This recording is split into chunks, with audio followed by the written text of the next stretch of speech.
It's an exciting Saturday morning. We're here once more to go through what is happening, politically speaking, on the program Politics Today. So many talking points, so many talking issues on the political on a matter of say the matchups that imposed on the Jewish profession is unavoidably absent this morning. Well, today on Politics Today, we're taking a look at what transpired over the week about the statement created to the number one citizen of Nigeria, talking about no other person, our beloved President Muhammadu Buhari. Yes, the case of national security superseding the rule of law. It was reacted to by so many Nigerians, some for, some against, and they are giving reasons why we shouldn't go beyond the scope of the rule of law. While others are saying national security must be supreme. It's all about the nation. It's all about national interest. And of course, we take a look at what is happening in primaries of political parties. This squabble, direct primaries, indirect primaries, what is it all about? Today we'll be taking a look at it because my analysts, they are already here seated with me in the studio. Sitting very close to me, my immediate left, I have a legal practitioner, Barrister A.B. Thomas. Welcome to the show, sir. Good morning to you and good morning to viewers at home. And sitting close to him, I have political analysts and of course a politician, entrepreneur, John Welcome Ogbede Faloyusibo. Welcome to the show. Thank you very much, sir. You can see the third person at my extreme, yes, on my extreme left, human rights activist, political analyst, and of course a clergyman. John, welcome, Pastor or Reverend Olu Martins. Welcome to the show. Good morning and happy new month. All right, so now let me start off from you. There's this squabble right now, this talk related to the statement made by the president, rule of law, and of course national interest or national security. And he said, according to that statement, that one should supersede the other, and of course it favors national security or national interest. Where's your take on this as a legal practitioner? Thank you. I think the unnecessary argument is as a result of wrong advice from our president's advisors. I am talking about my former dean, Professor Sarge, and my learned friend, Festus Keyamo SAN, who triggered this issue of national security taking precedence over rule of law. If you look at that, it is from the past military mentality that Nigeria is still suffering from, where you say national security takes precedence over rule of law. What is rule of law? Rule of law is the procedure entrenched in the Constitution of Nigeria that says that everything affecting any human being in Nigeria must be done according to the law, not according to the whims and caprices of anybody. So, when you are talking of national security has to do with the human beings who live in the nation. And there is nowhere in the Constitution where it is provided that the national security shall take precedence over what is entrenched in the Constitution. Now, if you want to look at these two issues, the propagandists on the precedence of national interest are relying on the case of Asari Dokubo against the Federal Republic of Nigeria, 2007, where the Supreme Court had to decide on issue of bail. The main issue in that case was issue of bail. Asari Dokubo had approached the High Court for bail. The High Court said, look, we can't grant you bail because it is a discretionary matter. Whether a court will grant bail or not, it depends on the judge. And no two cases are the same. But there are some principles that govern the grant of bail, like the nature of the charge, the severity of punishment, the nature of evidence available, whether the person, the accused person, will run away, whether the accused person will come and stand trial, then this severity of punishment, then in fact the conditions the judge must consider whether to grant bail or not is very elastic. It's not limited. So the High Court refused to grant Asari Dokubo bail. And it was Festus Keyamo himself who did this case. He now appealed to the Court of Appeal. Court of Appeal now said, look, we cannot fault the discretion of the High Court judge who refused to grant bail. So you cannot now say we must grant bail because the judge had the opportunity of seeing Asari Dokubo, had the opportunity of looking at the material evidence against him filed in court. So it is a discretionary matter. We cannot. Then he now took the case to the Supreme Court. When he got to the Supreme Court, this is the same Festus Keyamo, who is now one of the advisors of the president on corruption. When he got there, the Supreme Court now asked him, why are you stressing this issue of rule of law, rule of law? He now said, well, we're not in a military government. We're not in a state of emergency. Since we're not in a state of emergency and we're not in a military government, the rule of law should be followed. Then the presiding justice, Aloysius Alpha Muhammad, got sort of worked up and said, look, the fundamental human rights as guaranteed by the Constitution is not sacrosanct.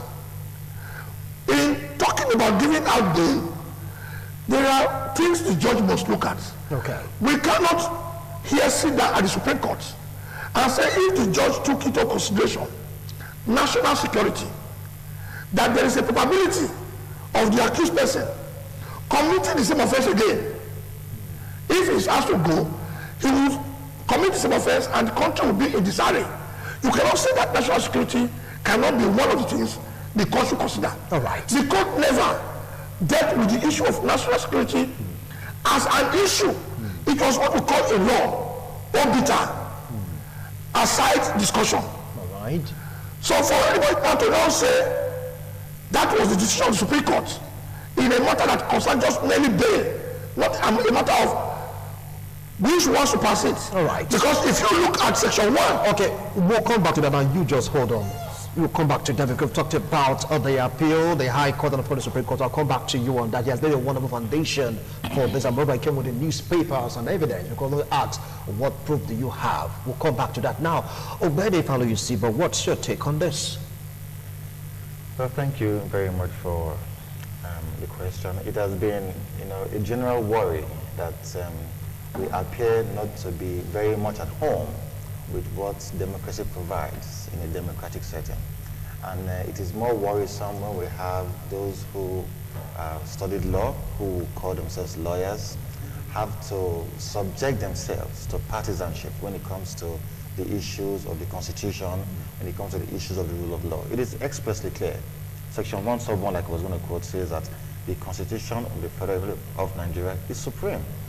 And its provisions are binding on every authority, on every person within the country. So for any person to assume, howbeit erroneously, that the national interest as defined by himself supersedes the rule of law is unfortunate and is fallacious. And in any case, who is to determine what national security is? Who is to determine what provision of fundamental rights holds? It's the courts. The court is to determine, according to the Constitution, what it takes to be national security. So I think the advisors of the president need to, permit me to say, school the president on the ethics and ethos of a democracy as we presently operate. Section 14 sub 2 says that sovereignty belongs to the people of Nigeria, from whose authority government through the Constitution derives its powers and its authority. So the people, and only the people, at any point in a democracy must be the subject. So for the president to have made such a statement, I think that he should have been advised after making a statement, and I'm glad that the NBA yesterday made a publication, fighting the conclusion of the president that, sorry, Mr. President, you are wrong, that the rule of law, as enshrined in the Constitution, takes precedence over any other matter. All right. I'll come back to you now. You just hold on. Reverend Olu Martins, what's your angle? Thank you very much. Incidentally, my organization is called Canvassers for Democracy and the Rule of Law. Because democracy has a twin sister, or if you like, a Siamese twins, because they must go hand in hand. It's like the two sides of a coin. If you have a head, you must have a tail. So if you have democracy, you must have the rule of law, because the rule of law is what brought the president himself into office. There is an election guaranteed by an electoral law. An electoral law brought into place by a parliament. A parliament instituted and so determined by the Constitution.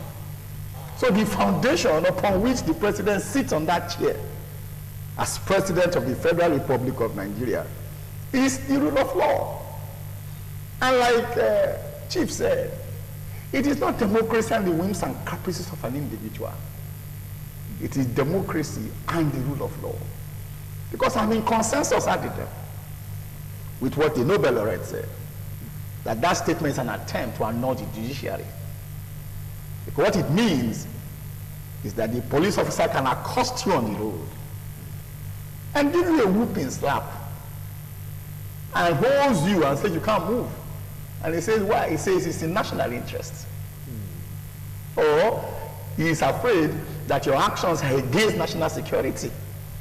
It also presupposes, sir, that in the build-up to an election, just like it happened in the time of FEDECO in 1993, as the election results were being announced by Professor Humphrey Nwosu,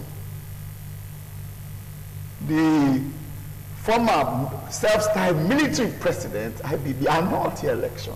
So it means that we can be reading the election, and the result of the election, somebody can say, the way this election is going, the result may not favor a clan or a class of people or a geographic, and that it may precipitate violence. So because that may happen, we want to stop the announcement of that election because of national security. The dimensions are threatening. The dimensions are unfathomable, because what it means is that we don't know what defines the ramifications of the rule of law.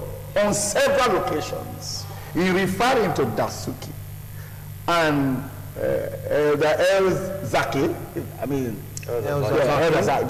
who had been held against several court judgments to release them.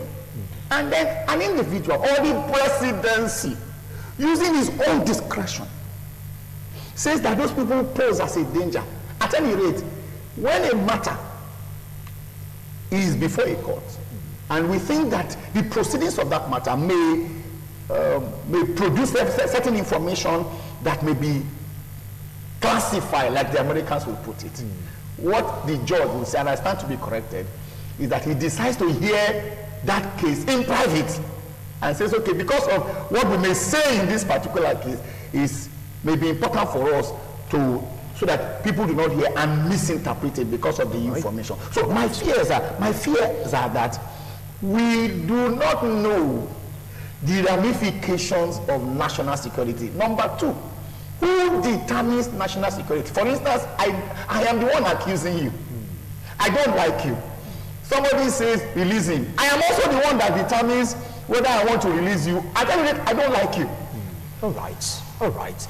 I'll come back to you, Reverend Olu Martins, who determines national security, but he came out with the anti-graft law, saying that his judiciary seems to be a clog in the wheel of progress.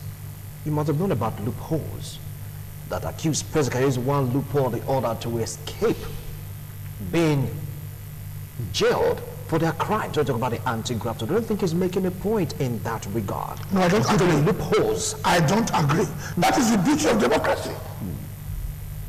That is the beauty of the doctrine of separation of powers.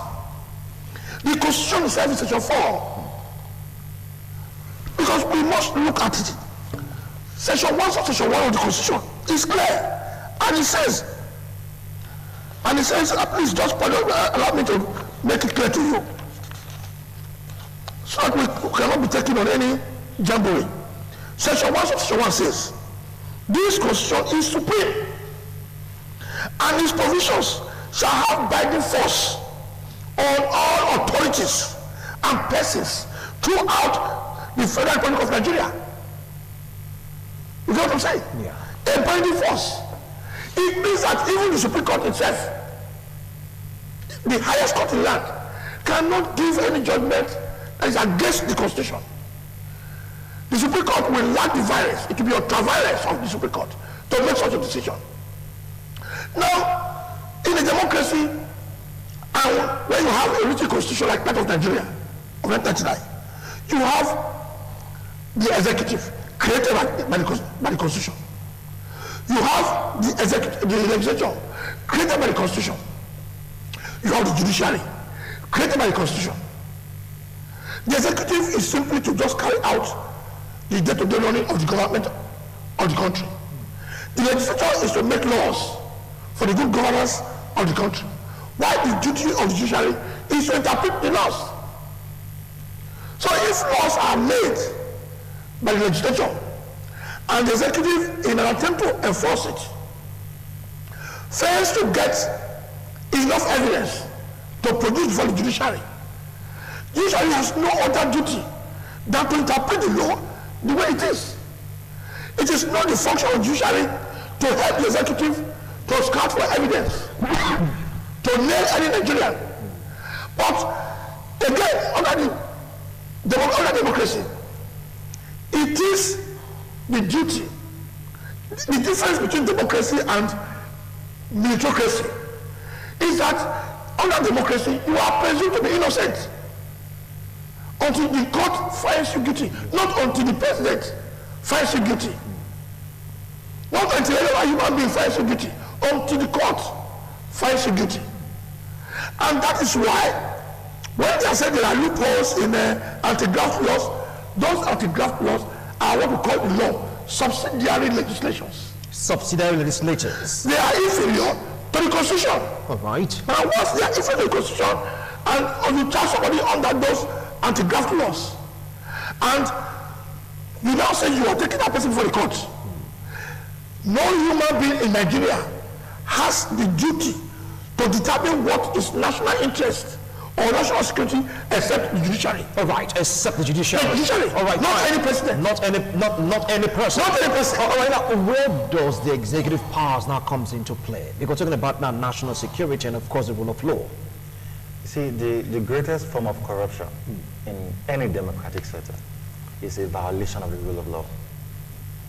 It's a refusal to obey court orders. And if anybody can be said to be to fall short of such, is the president elected as presently constituted.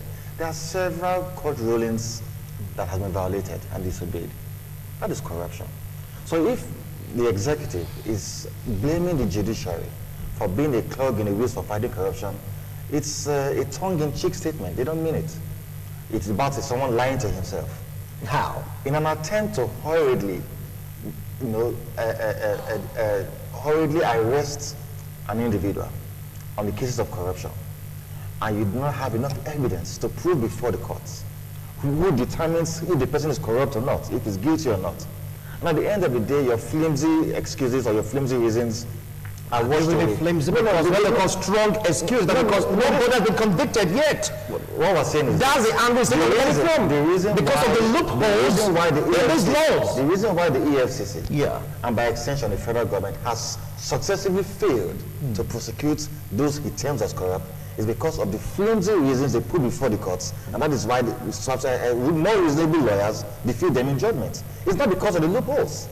When you arrest an individual simply because you think that the decision he has made, it runs against the grain of your decision, and then he becomes corrupt, and then he's arrested and charged to court, all of a sudden, I will find that he gets a lawyer, then they put the case side by side with the offenses committed, and they find that you arrested him illegally. and then your case is thrown out, then you blame the judiciary? No.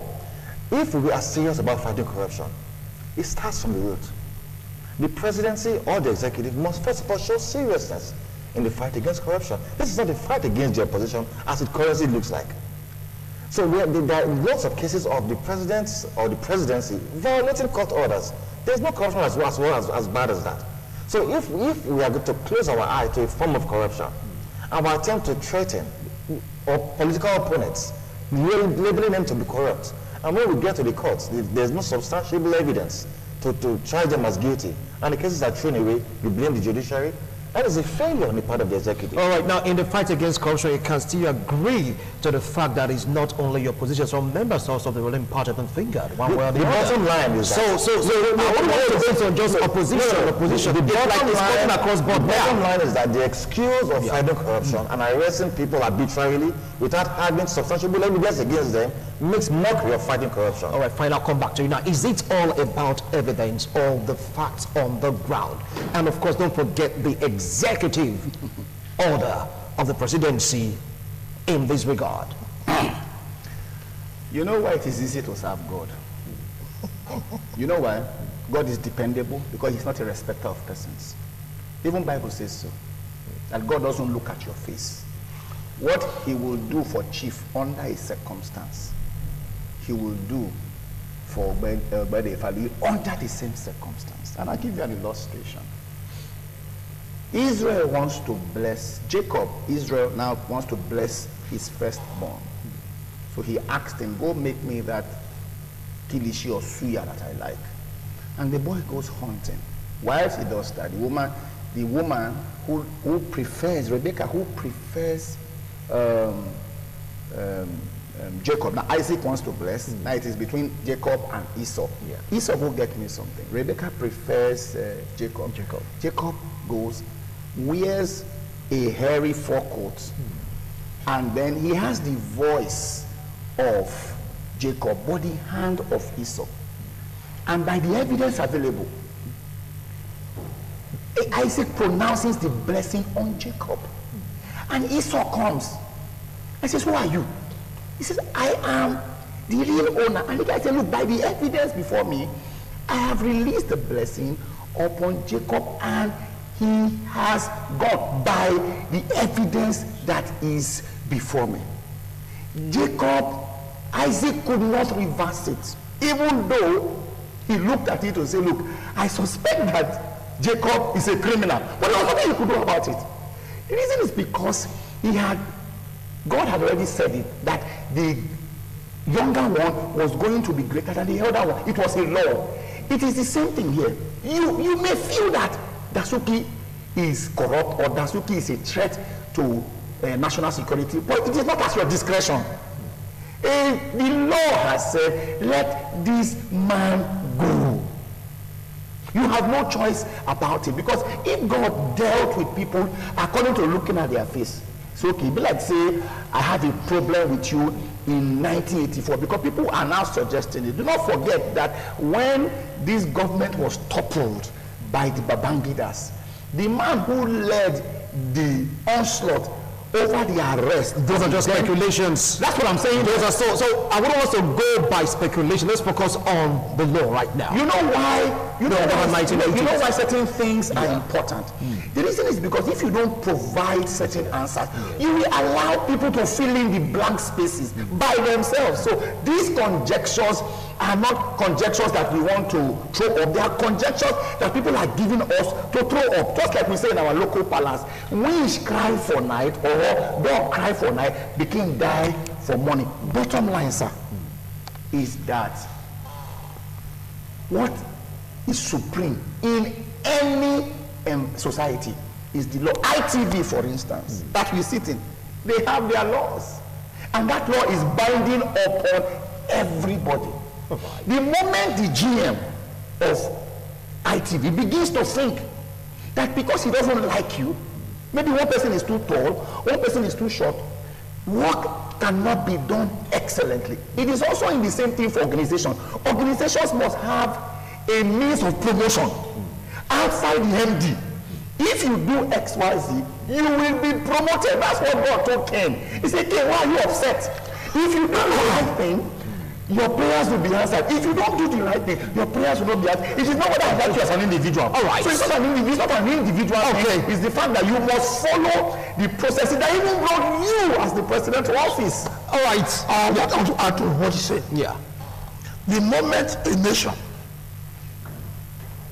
begins to allow the executive or legislature to perform judicial functions, like the definition of national security, and you begin to trample on the rule of law, anarchy sets in. Anarchy sets in. And everybody in that country and outside that country will begin to lose faith in you. It can even have social, economic consequences for that country. Now, our president is the current chairman of ECOWAS. High Court ordered bail. 5 different high courts ordered bail for, you mentioned against Sambo Dasuki. Sambo Dasuki. The Court of Appeal ordered bail for Sambo Dasuki. Supreme Court ordered bail for Sambo Dasuki. That's not all. ECOWAS Court ordered bail to be given to Sambo Dasuki and even awarded money against federal government of Nigeria. We did not obey. Not we, sorry. The president did not obey. Today he is the chairman of ECOWAS. What example are you setting for the other countries in ECOWAS? You are the chairman of ECOWAS. If Ghana decides to follow suit, your own example, can you tell Ghana, my friend, let's obey ECOWAS court? Can you? All right. And if Gambia or any other one decides to do that, can you? So anybody coming to invest in your country, we also look at the place. Is that a place where rules and regulations are followed? If you, Amashon, we can sit down and say, look, Kano is a security risk to Nigeria. Go and detain him indefinitely. The man coming to invest is going to ask himself, what will I do in that country that I may not be detained indefinitely? Because the courts are useless. He will ask himself. And the moment he begins to ask himself, he may not invest in your country. Then what about the political consequences? Like Olumati said just now, when there are issues where you do not follow the rule of law and you begin to define what is national security by yourself, you may just peradventure be doing certain things that favor certain geographical areas or certain people of certain religion or certain people of certain economic class. The question is, who will believe you? All right. Who will believe you? What we are talking of national security or national interest. Yeah. Who defines national interest? Now we are coming to that same question. Who defines national interest? You gave an example of the Dasuki case. You said the president refused to obey. It isn't the president. It is the, well, I say the organization or agency in charge. So please don't say the president refused to obey. Persons are they in charge of that case. Are under the executive control. But still, it's not the president that refused to. No, I want us to. Barrister A.B. Thomas, we have to be factual. It isn't the president that said no. We have agencies in charge of this. So But please, are you aware that the president, before an interview, he said, I can't release Dasuki. He is not the one directly in charge. I know what that Dennis said. So I'll come back to you. You just hold on now. Now, where does national security supersede the rule of law? What if, peradventure, you laid a particular rule or someone to fly and it threatened the unity of the particular entity called a state? What's your take on that? Because we've seen situations, we've seen instances that sometimes the country say, let this thing be. It will backfire on the country.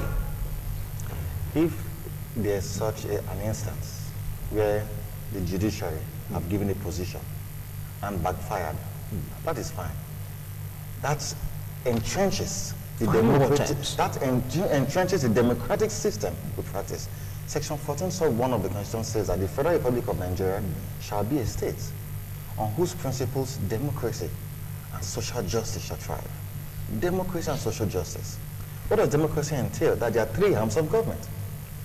The president cannot, in a democratic setting, dish out or issue out executive orders that infringe on the Constitution, that infringe on the judiciary. But he hasn't done that. He has done that. He hasn't done that. Listen. He hasn't done that. He hasn't done that. If you read the position of the NBA yesterday, yes, they cited instances where an executive order was given on a case that was already in court. And they were saying that the president does not have such powers to give an executive order that infringes on a different arm of government, which is the judiciary. So for what you're saying, president doesn't have the right to execute, or will I say execute? It's an executive order. Is that what you're saying right now? Let me explain. Because the system constitution gave the president that executive power to do whatever he wants to do. Let me explain. The Constitution or the rule of law gives the president powers to make executive orders. Okay. That is not in question. But executive orders that infringe on the role or the duties of a different arm of government, he doesn't have such powers. What we're saying is that there were cases that in court, cases before the Federal High Court. The president cannot unilaterally give an executive order that threatens such a case, because that is a different arm of government. And the Constitution says that this arm of government must be independent of the other. So if the judiciary cannot supersede a decision made by the president has not been given the rights by the Constitution to override on a decision of the court. That is why, not given an executive order. That is why as Nigerians, we must rise up and speak on behalf of the rule of law, on behalf of the Constitution. We cannot allow it that an individual who happens to be president promise on the rule of law manipulates the Constitution. It is wrong. And listen, I'm calling. Don't manipulate the Constitution. The Constitution is clear. The Constitution says I want to do this manipulation. Can I explain? The Constitution expressly says that the Constitution of the Federal Republic of Nigeria is supreme, and its provisions are binding on every authority. That includes that of the president.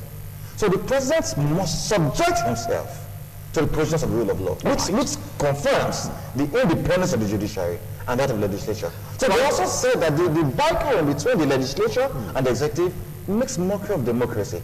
And the president must take frontal role in this matter, because it is perceived that it is the animosity he shares with the leadership of the National Assembly that is causing the chaos. That is not good for democracy. That is not good for the rule of law. That is not good for Nigeria. There's just perception, isn't it? These are facts. Because you use the word perceive. Stable facts before the people. You use the word perceive. I'm so cautious of your words right now. The president appears to have animosity. All right. Thank you. Use the word perceive. So perceive doesn't count unless you have strong proof, like what barrister they came with books and everything. These are the proofs I have. So you don't have the evidence, audio, visual. Let's leave it at that. Now, you've heard them. It's not going to be an easy say in this matter, because we have fun, of course, we have against, but this time it's like they're bringing out the strength of the Constitution. All of them say the Constitution is supreme, and they came with the Constitution here. They came with it that is supreme. All laws are binding, so we should go with this Constitution. What it says matters a lot.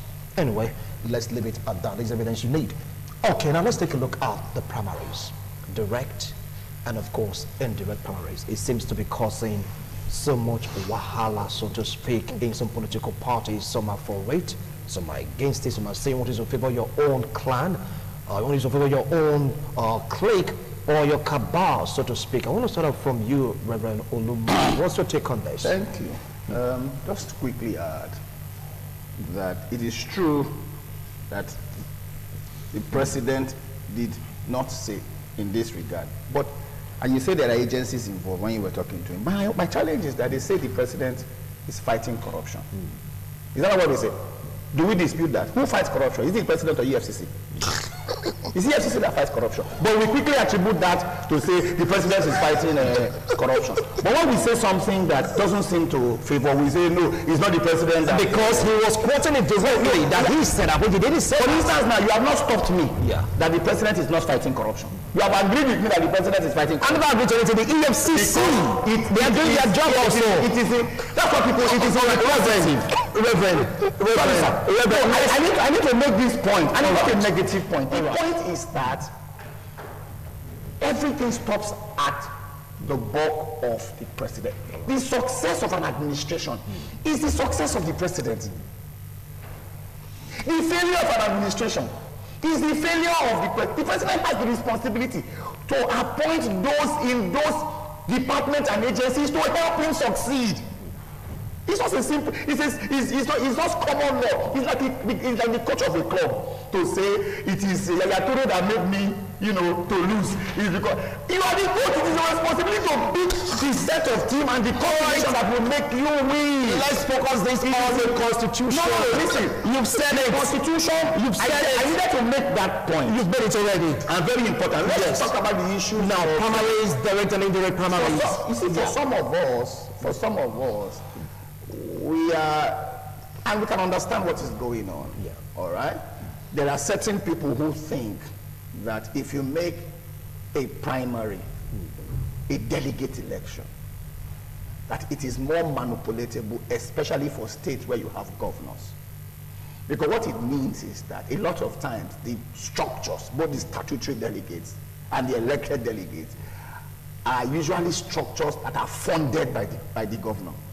So some people think that if you ask for open primaries, in which case what it means is that every card-carrying member of the party will go and queue behind his candidate, or if not behind his candidate as an option A4, he can go out there to vote. So it's different from delegate election, because delegate election means that there are delegates, right, and then the open primaries means that if you are a card-carrying member of the party, you can vote.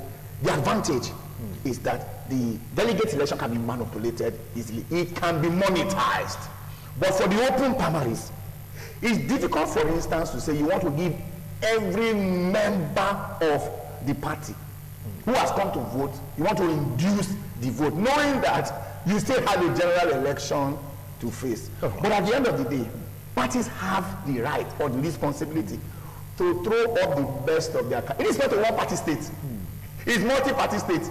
And Yoruba will say, if this party, I don't like how, I don't like the candidate of your party, in spite of the processes, I have the choice of taking up my PVC, because PVC has two functions.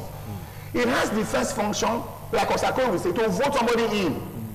It also has another function to vote somebody out. So I will keep my PVC, and at the end of the day, by the time you emerge your candidate, I will either vote somebody in or vote somebody out. Okay, 0522900573 is the number to call for you to be part of the show. Through with the rule of law, with national security. Now we're taking a look at direct primaries, and of course indirect primaries seems to be causing a lot of skirmishes right now in our policy, trying to hit up the politics, so to speak. And we come to Barrister A.B. Thomas. The primaries, direct or indirect, seems to be causing so much trouble. Ordinarily, every party has its own constitution. Every party has its own constitution. And that constitution defines and regulates the internal affairs of that party, to which no other person who is not a member of the party can interfere. But if the party's constitution provides for direct and indirect, and members of that political party now decide to take direct primaries or indirect primaries, it is left for them. It's their internal affair. When the parties have their own constitution, which governs their own internal arrangements, you find that because we are in a country like Nigeria, people who are in that particular party or members of that particular party who want to retain power, we want to have direct election, which means you are going to have these delegates election. I know you have so much to say, but 1 minute each to summarize on both topics. Barrister. Well, I will repeat that the foundation of democracy in any country, whether Nigeria, UK, or US, is rule of law. Right. And without rule of law, there will be no nation. Right. There will be no person. And national interest is based on the human beings who are existing in a nation. So if the human beings have no rights to be protected, then it will be at the whims and caprices of anybody. All right, the signals are getting so strong. 30 seconds, or where family you see for 30 seconds, please. There's a call for Yes. political hygiene in Nigeria. If we have entrenched in our democracies better politics, the issue of direct or indirect primaries will not be an issue. All right. But because we still practice primitive politics, that is why we have this of fevers here and there. All right, thank you so much. Reverend Olu Martins, briefly. My father came home one day and gave all of us number for bail. 1, 2, 3. Yeah. When it was done, we asked him what his own number was. He said, can we give them? I said, we cannot give you number, they don't give us number. In other words, heaven levels everybody. The same law that applies to the prisoner in Kuje prison is the same law that applies to the president of a nation. All right, thank you so much, gentlemen. I appreciate your wonderful analysis. Well, that's it on the show today. Thanks a lot for being a part of it. Bye for now.